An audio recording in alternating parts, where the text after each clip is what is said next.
तो भाई लोग, फिटर थ्योरी ग्रुप में आप लोग का स्वागत है। कल हम लोगों ने 27 नंबर क्वेश्चन तक सॉल्व कर दिए थे और आज धातु चैप्टर का 28 नंबर क्वेश्चन को सॉल्व करने के लिए हम लोग जा रहे हैं। तो 28 नंबर क्वेश्चन कह रहा है कि निम्न में से किस धातु का प्रयोग करके कटिंग टूल्स बनाया जाता है। कह रहा है कि किस धातु का प्रयोग करके हम लोग कटिंग टूल्स, यानी कि कटिंग टूल्स मतलब क्या होता है, काटने के लिए कोई भी मेटल को काटने का औजार। कोई भी मेटल को काटने का औजार क्या होता है, कटिंग टूल्स होता है। एक में है कास्ट आयरन, दूसरा में है रट आयरन, तीसरा में है हाई कार्बन स्टील और चौथा में है इनमें से कोई नहीं। तो चलिए फटाफट आप लोग बताएंगे इसका आंसर क्या होगा, फटाफट बताइए। कास्ट आयरन होगा या फिर रॉट आयरन होगा या फिर हाई कार्बन स्टील होगा या इनमें से कोई नहीं। फटाफट आप लोग कमेंट कीजिए और इसका आंसर बताइए। चलिए हम इसका आंसर बताते हैं। इसका आंसर होगा high carbon steel. High carbon steel एक ऐसा धातु है जिससे हम लोग कटिंग टूल्स बनाते हैं। देखिए एक चीज़ आप लोग को हम बता देते हैं कि ज़्यादातर high carbon steel, high speed steel से ही टंगस्टन वंगस्टन वगैरह जो धातु होता है जिससे हम लोग कटिंग टूल बनाते हैं ना। इसमें कन्फ्यूजन होने की कोई ज़रूरत नहीं है, ठीक है। तो चलिए नेक्स्ट क्वेश्चन में हम लोग बढ़ते हैं। क्वेश्चन नंबर 29 की तरफ बढ़ते हैं। यहाँ तक आप लोग को कोई दिक्कत है तो बताइए। यहाँ तक कोई दिक्कत है तो आप लोग कमेंट करके बता सकते हैं। जो भी आप लोग को दिक्कत होता है आप एक बार कमेंट कर दें, कमेंट कर कर हमें बता दें, उसका हम सॉल्यूशन करेंगे। कोशिश करेंगे कि आपका क्वेश्चन का आंसर दें। चलिए नेक्स्ट क्वेश्चन की ओर बढ़ते हैं। Question number 29। तो क्वेश्चन नंबर 29 कह रहा है निम्न में से किस धातु का प्रयोग करके उच्च गुणवत्ता के लिए बिजली के तार बनाए जाते हैं। चलिए बताइए कि कौन सा ऐसा धातु है जिसका प्रयोग करके हम लोग उच्च गुणवत्ता वाला तार बनाते हैं। तो इसमें है एल्युमिनियम और एक सेकेंड, एल्युमिनियम, उसके बाद में टीन है, कॉपर है और इनमें से कोई नहीं। बताइए एल्युमिनियम होगा या टीन होगा या कॉपर होगा या इनमें से कोई नहीं। फटाफट इसका आंसर दीजिए। क्या होगा गाइस, इसका आंसर बताइए फटाफट इसका आंसर दीजिए जल्दी जल्दी। तो चलिए हम इसका बताते हैं। इसका राइट आंसर होगा कॉपर। कॉपर से हम लोग उच्च गुणवत्ता वाला बिजली का तार बनाते हैं। और कॉपर, देखिए कॉपर है, इससे अच्छा गुणवत्ता वाला कौन होता है, सिल्वर, यानी कि चांदी। ठीक है, यहाँ तक किसी को डाउट है तो बोलिए। चलिए नेक्स्ट क्वेश्चन की ओर बढ़ते हैं अब। चलिए next question, question number 30। Question number 30। निम्न में से किस धातु का प्रयोग करके रिले आदि में बिजली के कंडक्टर बनाने में प्रयोग किया जाता है। चलिए इसका आंसर आप लोग दीजिए। निम्न में से किस धातु का प्रयोग करके रिले आदि में बिजली कंडक्टर बनाने में प्रयोग किया जाता है। फटाफट इसका आंसर दीजिए आप लोग। ए में है कॉपर, बी में है एल्युमिनियम, सी में है सिल्वर, डी में यानी इनमें कोई नहीं। बताइए इसका आंसर। कह रहा है कि निम्न में से किस धातु का प्रयोग करके रिले आदि में बिजली कंडक्टर बनाने में प्रयोग किया जाता है। इसका राइट आंसर क्या होगा। चलिए इसका राइट आंसर हम बताते हैं, सिल्वर। सिल्वर इसका क्या होगा, राइट आंसर होगा। सिल्वर से ही हम लोग क्या करते हैं, रिले आदि बिजली के कंडक्टर बनाते हैं। चलिए नेक्स्ट क्वेश्चन की ओर बढ़ते हैं हम।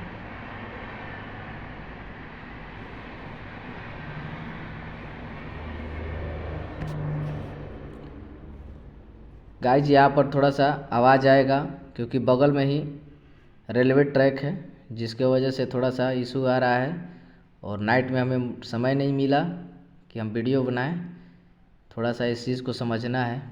चलिए नेक्स्ट क्वेश्चन की ओर बढ़ते हैं। क्वेश्चन नंबर 31, निम्न में से कौन लौह अयस्क को साफ करने की विधि है? लौह अयस्क, देखिए लौह अयस्क क्या होता है, जो खान होता है, खान से हम लोग क्या करते हैं, लौह अयस्क प्राप्त करते हैं और लौह अयस्क को भट्ठी में ले जा करके हम लोग क्या करते हैं, फ्रेश करते हैं, यानी पृथक्करण करते हैं। पृथक्करण करने के बाद हम लोग क्या करते हैं, उससे आयरन को अलग और अशुद्धियाँ को अलग कर देते हैं। तो वही कह रहा है कि निम्न में से कौन सा अयस्क को साफ करने की विधि, निम्न में से कौन लौह अयस्क को साफ करने की विधि है, माने लौह अयस्क जो आता है उसको साफ करने का विधि। एक में है क्वेश्चन नंबर, एक में है भरात्मक, एक में क्या है भरात्मक, और दो में है चुंबकीय पृथक्करण। सॉरी कहाँ गया, ए में भरात्मक, बी में चुंबकीय पृथक्करण और सी में है दबाव पृथक्करण, डी में इनमें सभी। बताइए इसका राइट आंसर क्या होगा?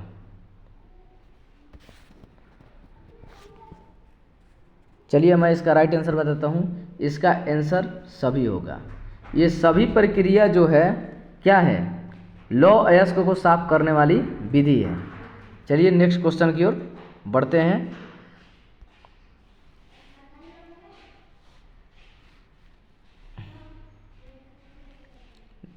नेक्स्ट क्वेश्चन की ओर बढ़ते हैं हम लोग।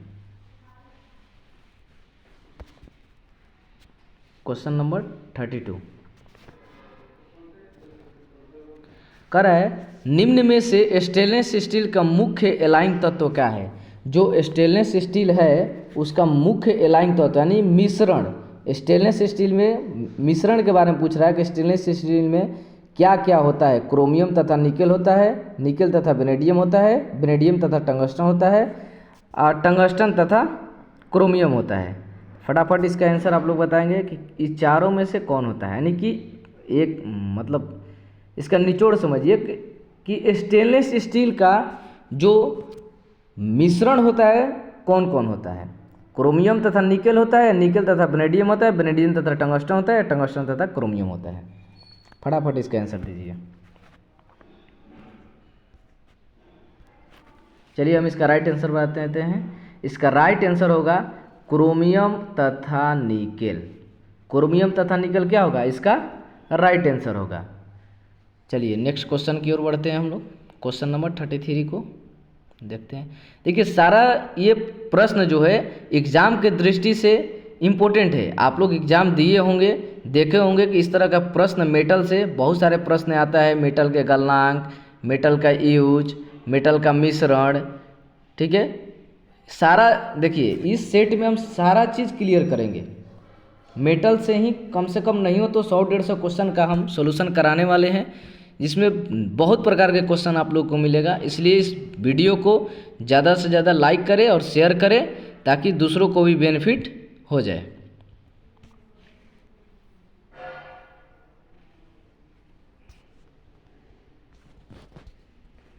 चलिए 33 नंबर का रहा है, निम्न में से किस धातुओं का एलाय मंजू धातु होता है? मंजू मतलब मूंज धातु, मंजू धातु होता है। माने ये भी देखो मिश्रण के बारे में पूछ रहा है कि मंजू धातु किस किस धातुओं को मिलाकर बनाया जाता है। तो इसमें 1 नंबर में है कॉपर जिंक, 2 नंबर में है कॉपर टिन, 3 नंबर में है कॉपर तथा एल्युमिनियम, 4 नंबर में है कॉपर तथा निकेल। इसका राइट आंसर आप लोग बताएंगे कि इसका राइट आंसर क्या होगा। देखिए कभी कभी क्या होता है ना, आप लोग स्वयं को भी कभी कभी देखते हैं सेट मारकर, तो बहुत सारे देखिए, कोई पढ़ाई तुक्के पर नहीं पकड़ा जाता है, उसका फैक्ट पकड़िए को कह क्या रहा है ना, क्वेश्चन के अकॉर्डिंग आप काम कीजिए। इसमें कह रहा है कि निम्न में से किस धातुओं का एलॉय मंजू धातु होता है, यानी कि मंजू धातु में कौन कौन सा धातु का मिश्रण होता है ना, बताइए फटाफट इसका आंसर। चलिए हम इसका आंसर बताते हैं। इसका आंसर होगा कॉपर तथा जिंक। कॉपर तथा जिंक जो होता है मंजू धातु का मिश्रण होता है। वीडियो बनाने में कोई इशू आता होगा तो भाई सॉरी, बहुत मेहनत करते हैं तब इतना तक बना पाते हैं, होता है, इंसान से ही गलती होता है, इसलिए आप लोग इस चीज़ को दिल पर नहीं लेंगे। जैसे भी है, जितना है उतना हम आप लोग को करेंगे।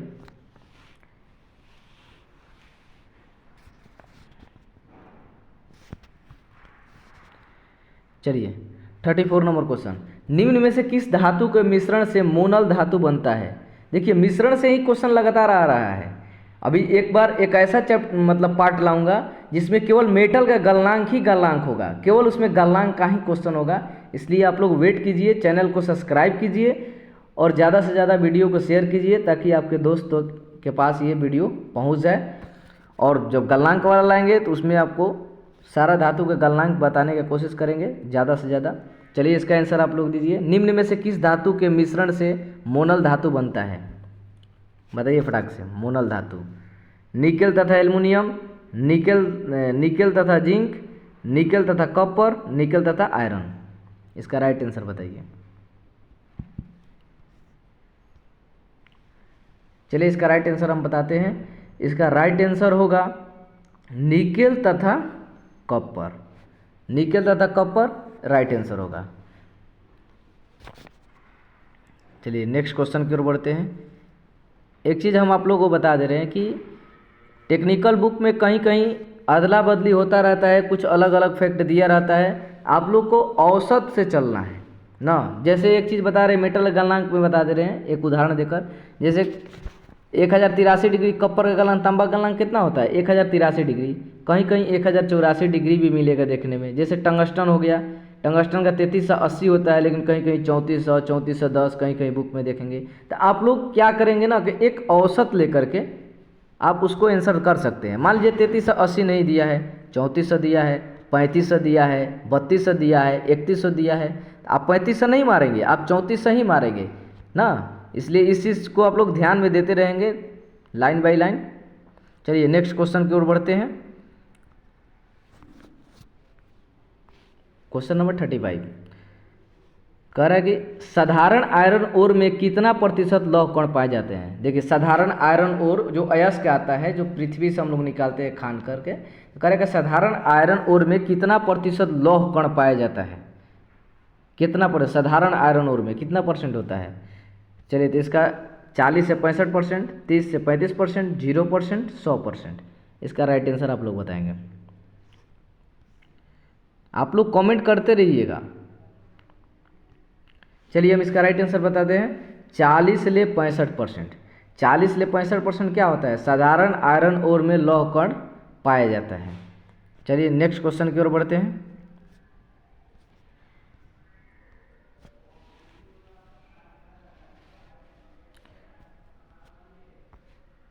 36 कह रहा है व्हाइट मेटल एलॉय है। देखिए फिर मिश्रण का आ गया। देखिए मिश्रण एक इम्पोर्टेंट है, याद करना। सभी धातु का मिश्रण, कौन कौन धातु का मिश्रण होता है, कभी कभी फिल इन द ब्लैंक में भी दे देता है। कॉपर दे देगा, डॉट डॉट पूछेगा इसमें क्या होगा, व्हाइट मेटल दे देगा, मैंने वगैरह वगैरह बहुत सारा क्वेश्चन आता है। चलिए हम आगे आप लोग से बातें करते रहेंगे, लेकिन तब तक से आप क्वेश्चन देखिए। व्हाइट मेटल एलॉय होता है। व्हाइट मेटल किसका एलॉय होता है, कॉपर तथा टिन का, copper lead tin antimony, copper zinc तथा निकेल, कॉपर जिंक तथा एंटीमनी। इसका राइट आंसर आप लोग बताएंगे।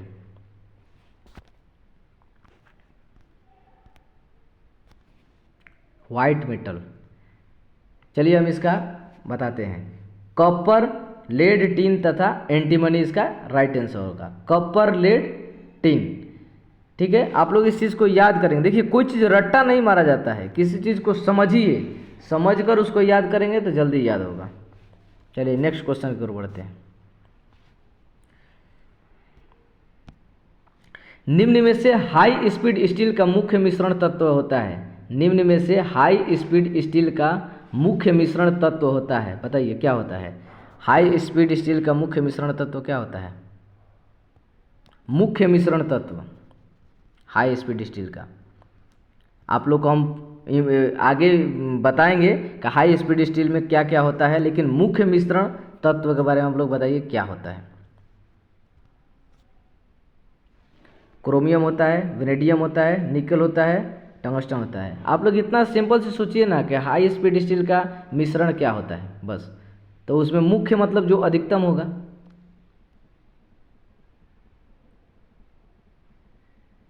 बताइए। चलिए इसका हम राइट आंसर बताते हैं। इसका राइट आंसर होगा टंगस्टन। टंगस्टन इसका क्या हो जाएगा? राइट आंसर हो जाएगा। ठीक है। आप लोग जो इसमें इंपॉर्टेंट प्रश्न होगा, जितना भी आप लोग VVI एग्जाम से लड़ा हुआ प्रश्न है, देखिए ये क्वेश्चन तो कितना बार पूछा हुआ है ना, बहुत बार ये पूछा हुआ है। हाई स्पीड स्टील के बारे में पूछता है, क्रोमियम, वेनेडियम, ये सब जितना धातु है ये सब के बारे में पूछता रहता है। स्टेनलेस स्टील के बारे में पूछता है ना। चलिए नेक्स्ट क्वेश्चन की ओर बढ़ेंगे।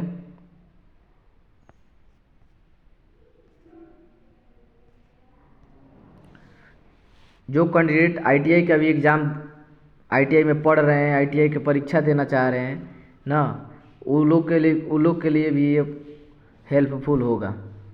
ये नहीं सोचेंगे वो लोग कि हमारे लिए ये नहीं है, उन लोगों के लिए भी है। बस अपना स्टडी को करते रहना है।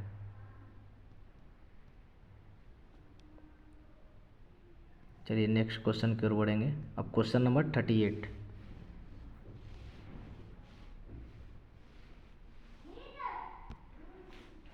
चलिए, निम्न में से किस कारण से कास्ट आयरन का उपयोग मशीन के बेड बनाने के लिए किया जाता है? कह रहा है कि निम्न में से किस कारण से कास्ट आयरन का उपयोग मशीन के बेड बनाने के लिए किया जाता है? आखिर कास्ट आयरन का ही क्यों प्रयोग किया जाता है मशीन बनाने के लिए? ये क्वेश्चन समझिए आप। कोई भी लेथ मशीन हो या बड़ा बड़ा मशीन हो, जिसका बेड जो होता है कास्ट आयरन का ही बनता है। क्यों बनता है? इसका कारण क्या है? तो इसमें दिया है, इसका भार अधिक होता है। इसका भार अधिक होता है, दिया है। इसका भार अधिक होता है, यह सस्ती धातु है, यह अधिक कंप्रेसिव लोड को सहन कर लेता है, यह भंगुर धातु है। क्या होगा? थोड़ा सोचिए। देखिए, कभी भी किसी क्वेश्चन का सॉल्व कीजिए तो उसमें के जो गलत पॉइंट है पहले उसको हटा दीजिए। लग रहा है कि ये गलत है, हो नहीं सकता है, तो आपके पास दो ऑप्शन आएगा, और वो दो ऑप्शन आएगा, या तो ये हो सकता है या तो ये हो सकता है। तो आप उस दोनों में चूज कीजिए कि कौन इससे इफेक्ट कर रहा है, कौन इसे डी इफेक्ट कर रहा है ना, मतलब कौन सुटेबल है। उसके बाद तुक्के पर मत पकड़िए, फैक्ट पर पकड़िए क्वेश्चन को। बताइए इसका राइट आंसर क्या होगा? इसका राइट आंसर क्या होगा बताइए। चलिए हम बताते हैं। इसका राइट आंसर होगा सी, अधिक कंप्रेसिव लोड को सहन करता है। ठीक है। चलिए गाइस नेक्स्ट क्वेश्चन की ओर बढ़ते हैं अब हम।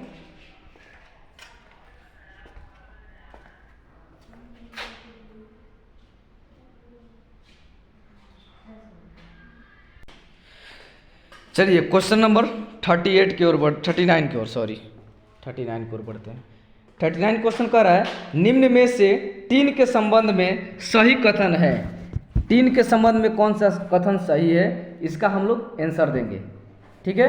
तो इसका आंसर देने से पहले हम एक चीज़ समझ लेते हैं इसमें कि टीन के गलनांक कितना होता है बताइए। आप लोग कमेंट करके आप लोग बताएंगे, हम आगे तो बताएंगे ही टीन के गलनांक कितना होता है, लेकिन इस क्वेश्चन का आंसर आप लोग कमेंट में देंगे कि टीन का गलनांक कितना होता है। बाकी हम गलनांक के लिए एक अलग वीडियो बनाएंगे, एक अलग पार्ट में।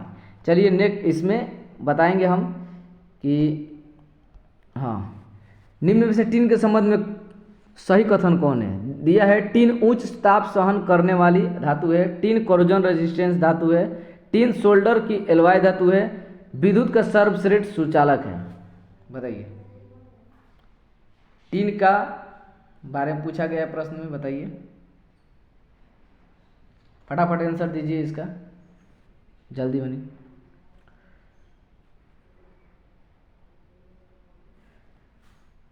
चलिए हम इसका राइट आंसर बताते हैं।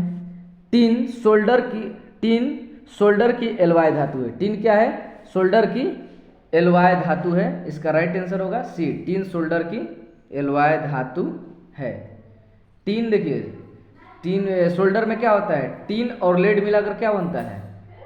सोल्डर बनता है। चलिए नेक्स्ट क्वेश्चन की ओर बढ़ेंगे।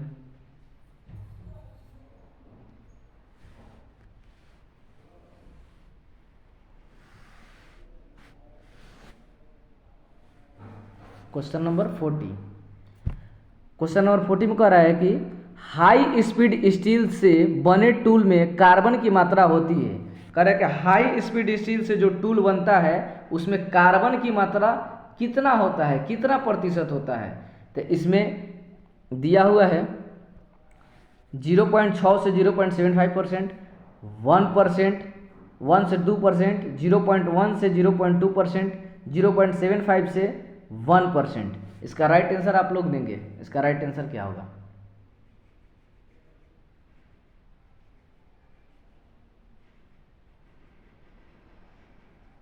बताइए फटाफट, इसका आंसर दीजिए। इसका राइट आंसर क्या होगा?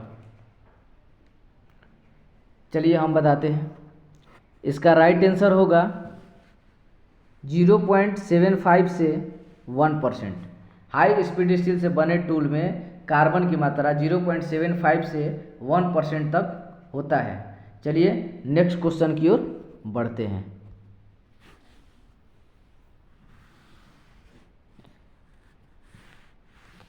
Question number 41। इसमें कह रहा है कि हाई स्पीड स्टील में निम्न में से किस अनुपात में मुख्य एलाइंग तत्व होता है? बताइए। आ गया ना? पहले बताए थे ना इसके पहले कि एलाइंग तत्व के बारे में आपको हम बताएंगे आगे कि हाई स्पीड स्टील में कौन कौन से धातु होता है। तो चलिए इसका आंसर हम आप लोग को दे दिए हैं ना कि मुख्य तत्व क्या था उसमें हाई स्पीड स्टील में। अब बताइए कि इसमें इसका आंसर क्या होगा। दिया हुआ है क्रोमियम 18%, सॉरी यहाँ टंगस्टन होगा, गलत टाइप हो गया है, यहाँ पर गलत रॉन्ग टाइप हो गया है, इस चीज़ को देख लेंगे, सॉरी। Chromium 18%, tungsten 4%, vanadium 1%। ठीक है, उसके बाद टंगस्टन 18%, क्रोमियम 4% और वेनेडियम 1%। उसके बाद कोबाल्ट 18%, टंगस्टन 4%, वेनेडियम 1%। उसके बाद में है वेनेडियम 18%, क्रोमियम 4%, टंगस्टन 1%। इसका राइट आंसर देंगे आप लोग।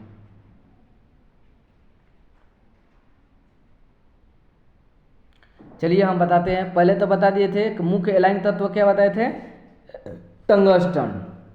तो देखिए टंगस्टन होता है 18%, क्रोमियम 4% और वेनेडियम 1% होता है। समझ गए गाइज? फिर से देख लीजिए यहाँ से। इसका आंसर होगा टंगस्टन 18%, क्रोमियम 4% और वेनेडियम 1%। यानी मुख्य एलाइंग तत्व क्या था? टंगस्टन। चलिए नेक्स्ट क्वेश्चन की ओर बढ़ते हैं। धातु से जितना भी क्वेश्चन होगा हम सारा के सारा इस पार्ट में हम कराने वाले हैं, जो कि पर डे हम वीडियो में लाते रहेंगे। चैप्टर वाइज आप लोगों को हम बताएंगे, हर एक चैप्टर से क्वेश्चन हम लाएंगे, जो कि आप लोग के आगे के पार्ट में मिलेगा। देखिए अभी ये स्टार्टिंग है मेरा ना, कोशिश कर रहे हैं, बहुत स्ट्रगल मेहनत किए हैं तो यहाँ तक बनाए हैं। चलिए नेक्स्ट क्वेश्चन की ओर बढ़ते हैं।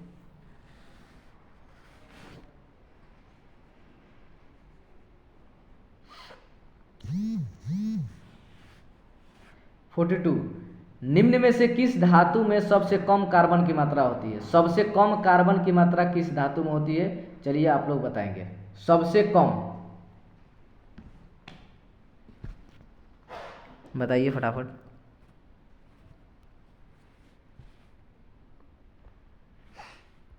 Carbon steel, iron, wrought iron या पिग आयरन, किसमें सबसे कम कार्बन की मात्रा होता है? ये इजी क्वेश्चन है, इसका जवाब आप लोग को दे देना चाहिए। अच्छा एक क्वेश्चन और पूछ रहे हैं कि लोहा का शुद्धतम रूप कौन सा होता है? लोहा जो है, लोहा का शुद्धतम रूप कौन है? चलिए पहले इसका आंसर दीजिए। सबसे कम कार्बन की मात्रा। चलिए इसका राइट आंसर हम बताते हैं। इसका राइट आंसर होगा, इसका राइट आंसर होगा रॉट आयरन। इसका राइट आंसर क्या होगा? Wrought iron. इसमें 99.9% क्या होता है, आयरन होता है, और 0.1% क्या होता है, कार्बन। इस चीज़ को आप लोग याद कर लेंगे, एकदम VVI प्रश्न है, एकदम वेरी वेरी इंपॉर्टेंट प्रश्न है। ठीक है, जो इम्पोर्टेंट है आप लोग कॉपी पर भी इसको स्क्रीनशॉट लेकर के नोट कर सकते हैं। चलिए अब नेक्स्ट क्वेश्चन की ओर बढ़ते हैं।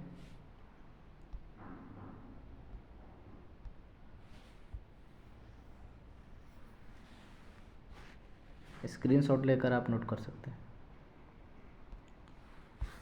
चलिए 43, क्यूपोला फर्नेस भट्टी का ताप कितना होता है। देखिए क्यूपोला, देखिए एक चीज़ बता दे रहे थोड़ा सा, फर्नेस, देखिए फर्नेस 3 तरह का है।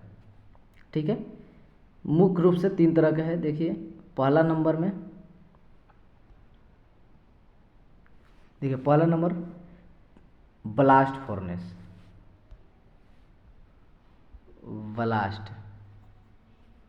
Blast furnace. उसके बाद में है क्यूपोला फर्नेस। उसके बाद में होता है पुडलिंग फर्नेस। ये 3 तरह का होता है, blast furnace, cupola furnace, puddling furnace. तीनों में अलग अलग आयरन का रिफाइन का काम किया जाता है। क्यूपोला, देखिए क्यूपोला में क्या होता है, कास्ट आयरन, और पुडलिंग में क्या होता है, रॉट आयरन, जो लोहा का शुद्धतम रूप होता है उसको रॉट आयरन कहते हैं, रॉट आयरन। और ब्लास्ट फर्नेस में क्या होता है, पिग आयरन। क्या होता है, पिग आयरन। आप लोग याद रखेंगे कि पिग आयरन के लिए किस भट्टी का प्रयोग किया जाता है, तो पिग आयरन के लिए ब्लास्ट फर्नेस, क्यूपोला के लिए कास्ट आयरन, और पुडलिंग के लिए रॉट आयरन। अब देखिए कास्ट आयरन, देखिए पुडलिंग में और क्यूपोला में बहुत लोग गड़बड़ा जाते हैं, लेकिन एक ट्रिक बता दे रहे हैं हम आप लोग को। क्यूपोला क और कास्ट आयरन क, तो दोनों को क अगर हम लोग याद करेंगे ना तो याद हो जाएगा। जब आप ब्लास्ट फर्नेस तो पिग आयरन याद है, अब बाकी पुडलिंग और रॉट आयरन हो जाएगा। चलिए तो इसमें क्वेश्चन कह रहा है, हम लोग आगे बढ़ गए हैं। इसमें क्वेश्चन मेरा बोल रहा है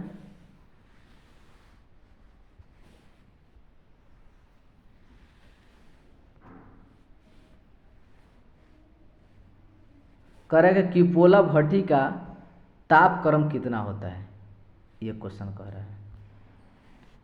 तापक्रम बताइए, ताप कितना होता है, फटाक से इसका आंसर दीजिए।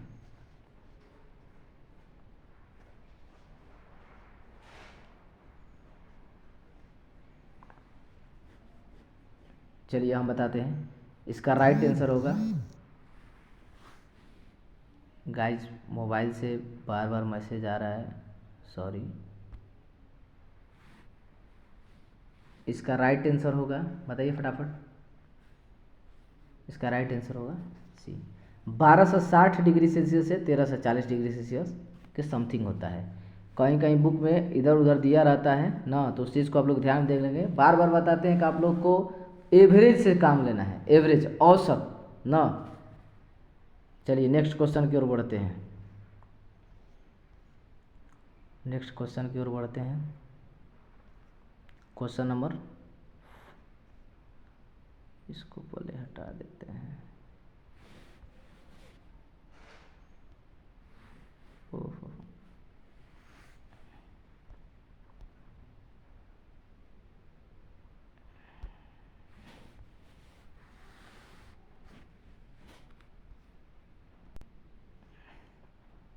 क्वेश्चन नंबर 44 करेगा, निम्न में से किस रेंज में पिग आयरन में, निम्न में से किस रेंज में पिग आयरन में कार्बन की मात्रा होती है। यानी क्वेश्चन करेगा किस रेंज में कार्बन की मात्रा होती है पिग आयरन में ना, तो इसका ऑप्शन 1 है। पिग आयरन में उस समय बोल रहा था किसमें, हाई स्पीड स्टील में कार्बन क्या, तो कितना हम लोग दिए थे, 0.75 से 1%, 0.75 से क्या दिए थे, 1%। इसमें क्वेश्चन कह रहा है निम्न से किस रेंज में पिग आयरन में कार्बन की मात्रा होता है, 0.05 से 1.4%, 0.9 से 1%, 1.7 से 2.2% और 3 से 5%। चलिए इसका राइट आंसर देंगे आप लोग।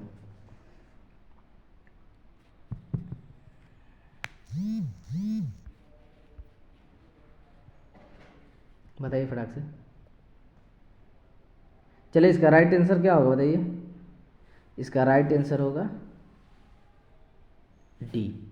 3 से 5% क्या होता है पिग आयरन में कार्बन की मात्रा होता है।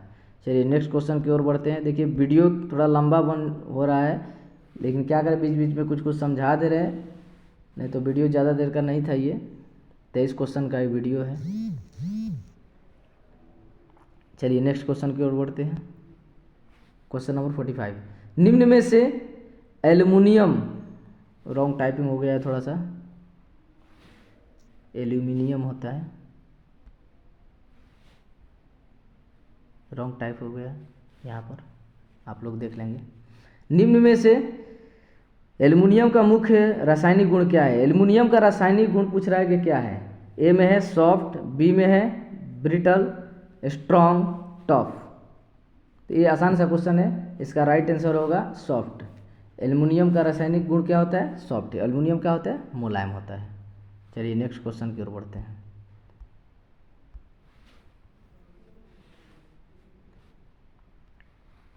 क्वेश्चन नंबर 46 कह रहा है कि धातु के किस गुण के कारण धातु को बार बार मोड़ने पर वह नहीं टूटती है। देखिए कह रहा है कि धातु को कौन सा गुण है जिसको बार बार मोड़ने पर वो टूटता नहीं है। बताइए इसका राइट आंसर क्या होगा। ब्रिटलनेस होगा, स्टिफनेस होगा, टफनेस होगा, माइलेबिलिटी होगा, क्या होगा। देखिए इसमें इसका राइट आंसर होगा टफनेस। इसके पहले भी इस पर हम क्वेश्चन करा दिए हैं।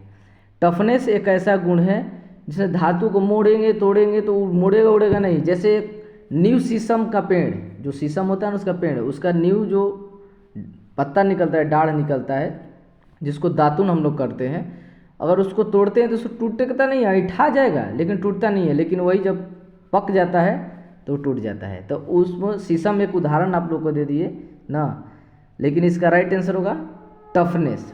टफनेस के कारण धातु को बार बार मोड़ने पर वो क्या होता है, टूटता नहीं है।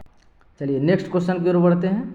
क्वेश्चन नंबर 47, खुरचन को रोकने वाले गुण कहलाता है। देखो खुरचन, कोई भी धातु है उसको खुरचने के लिए वो, मान लीजिए दो तरह का धातु है, एक धातु मुलायम एक धातु सॉफ्ट हार्ड है, तो एक धातु दूसरे धातु को खुरच सकता है। तो कह रहा है खुरचन को रोकने के लिए रोकने वाला गुण कहलाता है। खुरचन को रोकने वाला गुण कहलाता है, क्या कहलाता है। इसमें 4 ऑप्शन है, इसका आंसर आप लोग फटाफट बताइए। एकदम इजी क्वेश्चन है। हार्डनेस होगा, टफनेस होगा, डक्टिलिटी होगा, माइलेबिलिटी होगा। एक वीडियो में हम आप लोगों को इसके सारे बारे में पढ़ाएंगे। हार्डनेस क्या है, टफनेस क्या है, डक्टिलिटी क्या है, माइलेबिलिटी क्या है, ब्रिटलनेस क्या है। एक वीडियो में हम इसको पूरा तरह से अच्छा से एक्सप्लेन करके आप लोगों को बताएंगे इस सारा क्रिया के बारे में, जो एग्जाम के दृष्टि से इम्पोर्टेंट है। हरदम इससे क्वेश्चन पूछता रहता है। तो चलिए इसका राइट आंसर क्या होगा।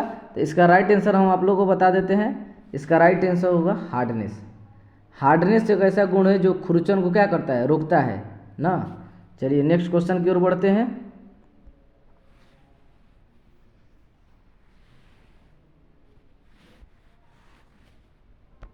क्वेश्चन नंबर 48, निम्न में से ड्यूरोलेमिन और हिंडोलेमिन एलवाई में 95% क्या होता है। VVI क्वेश्चन है, एकदम वेरी वेरी इंपॉर्टेंट है।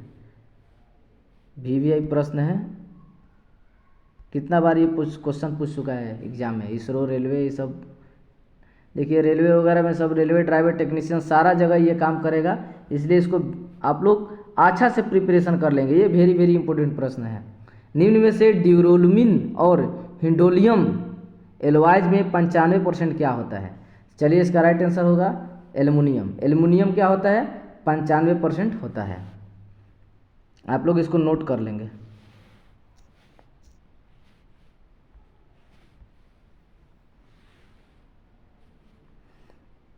नेक्स्ट क्वेश्चन की ओर बढ़ते हैं। क्वेश्चन नंबर 49 कह रहा है कि स्टील में कार्बन की मात्रा बढ़ाने से परिणाम क्या होता है। देखिए कोई सा भी स्टील है जिसमें कार्बन की मात्रा को अगर बढ़ाते हैं तो देखिए दो तरह का काम होता है, हार्डनेस में वृद्धि होता है, हार्डनेस बढ़ जाता है, ब्रिटलेंस भी बढ़ जाता है। अगर कोई भी धातु हार्ड होगा तो उसमें ब्रिटलेंस की मात्रा, भंगुरता का मात्रा भी बढ़ेगा, हार्डनेस के साथ साथ वो भंगुर भी होते जाता है। तो इसका राइट आंसर क्या होगा? अभी आप लोग को हिंट दिए ना, हार्डनेस में वृद्धि, मेलेबिलिटी में वृद्धि, डक्टिलिटी में वृद्धि, स्ट्रेंथ में कमी, क्या होगा? तो 49 का ए आंसर क्या होगा? राइट होगा, हार्डनेस में वृद्धि होगा। चलिए नेक्स्ट क्वेश्चन की ओर बढ़ते हैं।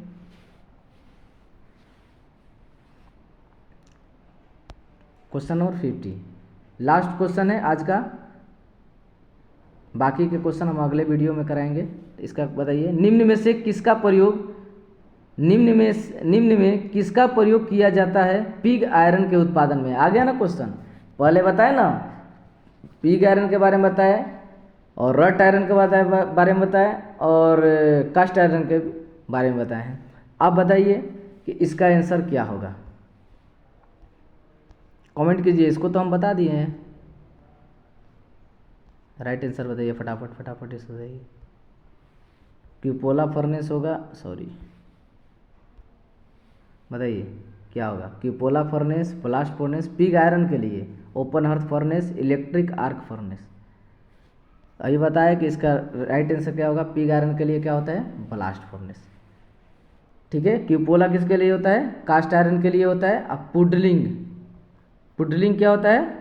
रट आयरन के लिए, रट आयरन के लिए होता है। चलिए आज तक का यही क्वेश्चन था, यहीं समाप्त हुआ और आगे वाला वीडियो में हम लाएंगे 20 क्वेश्चंस ना, और 20 क्वेश्चंस को कराएंगे ना। आप लोग के जहाँ दिक्कत होगा वहाँ बताइएगा, जो भी हमसे गड़बड़ा रहा होगा कहीं कहीं पर उसके लिए सॉरी। प्रयास कर रहे हैं कि अच्छा से अच्छा मेहनत से आप लोग को बताएं और अच्छा से अच्छा क्वेश्चन लाएं ताकि हेल्पफुल हो जाए सभी एग्ज़ाम के लिए। आप लोगों की तरह हम भी स्ट्रगल करते हैं, लेकिन थोड़ा सा इच्छा किया कि आप लोगों के साथ में रहकर स्ट्रगल करें तो अच्छा रहेगा मेरे लिए। चलिए ओके, यहीं तक द एंड है। फिटर थ्योरी ग्रुप में आप सभी लोग का स्वागत है। Bye bye.